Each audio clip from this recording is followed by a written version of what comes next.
Hello and welcome to NewFilmmakers Los Angeles in partnership with Movie Maker magazine. My name is Danny DeLillo and we're here at the Cambridge Los Angeles show in West Hollywood, and I'm here with Hernán with his movie Remember This Voice. Let's take a look at a clip.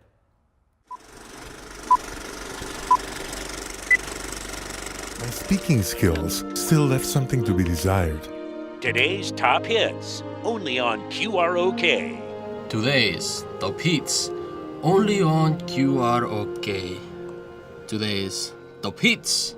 I studied those voices. It didn't just teach me how to speak English. It taught me how to use my voice. Coming up next, Sugar Ray, only on QROK. Coming up next, Sugar Ray. Hernán, congratulations on the film and welcome, and thank you so much for sharing it with us. Thank you, my pleasure. Thank you. Well, we couldn't do it without you. So for anyone that hasn't seen it, tell us a brief synopsis of Remember This Voice. The short synopsis is, this is just a real, true story of a dream come true, really. It's a story of a person that was dreaming with Hollywood when he was a child. And his dreams were so powerful that they became a reality. He came to the States, he was from Venezuela, and the little guy is me. Oh, no, honestly, it's such a heartfelt story. I loved it so much. It's like, I think so many people, wherever you're from in the world, can relate to it as like their dreams as a child, but it's so great that obviously it's a true story. And it's, you know, it's like the little boy in you that comes through, and then there you are. Right. Now you narrate it and you come in at the end as sort of the present day. How did you come about being part of the project? You know, it was a chance encounter that I had. You know, I was sitting in my sofa one day and I was reading the Hollywood Reporter, and they happened to have this contest that, you know, they said, if you're able to write a story with a positive, turnout, positive ending, let's put it that way, in 300 words or less, if you send it in, you know, we'll look at it among all the stories and whatever, and if you are the winner, we'll shoot your story into a short film. Wow. And so I was working on my bio at those days, you know, it was a fresh in my mind kind of thing. And so I wrote my bio there, and when I sent it in, and I completely forgot about the whole thing when I sent it in the email, right? And then like maybe about 6 weeks after I sent it in, I got an email that said, congratulations, you know? And when I saw it, the first thing I did was I erased it because I thought they were going to sell me something. Yeah, you know? yeah. One of those, yeah, I know that. Like Vegas trip or whatever, if you do something. And I totally forgot about it. I just didn't even read it. And then 3 or 4 days after that, they sent another email. And they said, we are really worried about you not picking up your award. And then... What? Yeah. And wow. Then they said, you have to call this number before 11 in New York. If not, your award is going to go to someone else. Oh, what pressure, my goodness. And so I still was not sure, but I did call, you know, and they said, yes, you're the winner. Call, you know, you're it. So. Wow, well, I'm glad you got that email. Let's just say that, my goodness me, you never know. Check your emails, people. You never know what glory you might miss in your awards. Yeah. That's amazing, and Absolutely. it really is such a beautiful story. What was it like? Because now you had obviously you had your present day self in it, but then you had your younger self, yourself when he was older. What was it like working with those other actors, having them play the younger version of you? What was that like? That was amazing. The director Jeff Chan, he wrote the script, of course, based on my idea, and then he was the one in charge of him and Andrew Reimer, the executive producer, and Matt Campbell. They are from New York. They work at a production company there, and they put everything together. And to me, it was like magic because when they first called me on the phone to talk about the details of the movie and all that, they said this is going to happen fairly quickly, and then everything happened right away. I mean, they did the casting of the child, my version, the child version, and then me at 22 when I got to the States, in no time. It was amazing. You know, they were using New York time to work on this film. Oh yeah, New Yorkers is like they get it done. Yeah, Yes. yeah. And one thing that that impressed me a lot was when we recorded the voiceover. We did it in my studio in my house, and I looked at the watch, and it was 10 a.m. when Jeff Chan showed up. And I looked at my watch again. It was 10:30, and it was done. Oh wow! He recorded the What? voiceover. We chatted. I showed him the house. And when we were there, half an hour. Oh my goodness! He had it timed so that everything was perfectly made, perfectly done.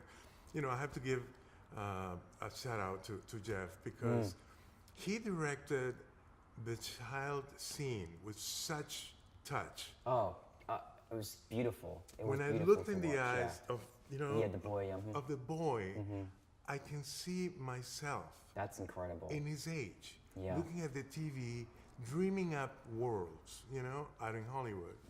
That was an amazing achievement. And of course, one of the incredible things is the poster that you guys chose.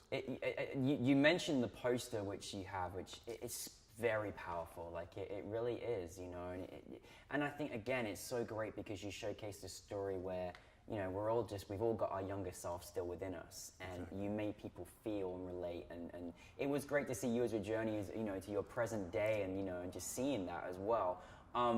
It was beautiful. You said obviously everything was very, very well structured and organized because they were on New York time. But was there any challenges? Did you have any challenges, personal challenges yourself, apart from not picking up your award? Yeah, exactly.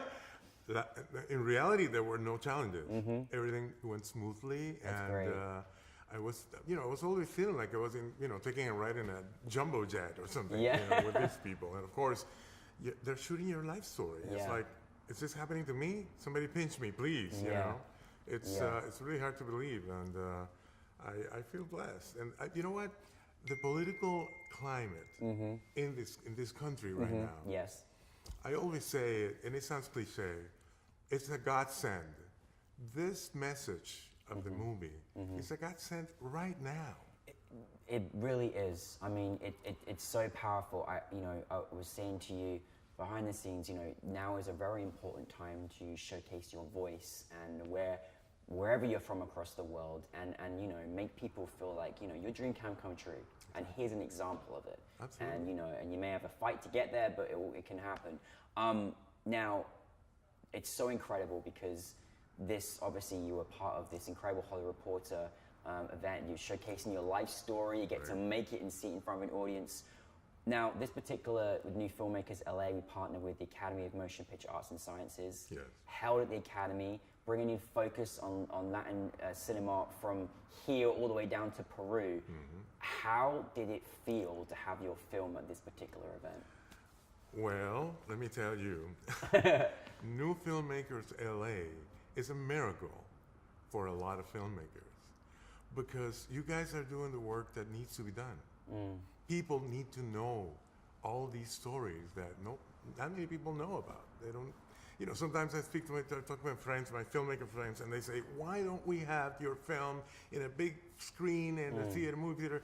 Well, it doesn't work that way. The movie theaters don't have that type of thing. They don't show short films. They should.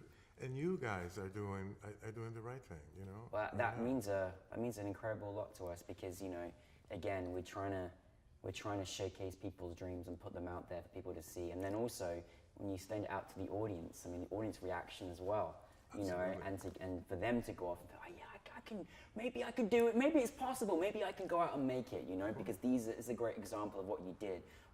Well, we loved having your film, like really, and Thank you so you have much. such a great team. What's next for you, Hernán?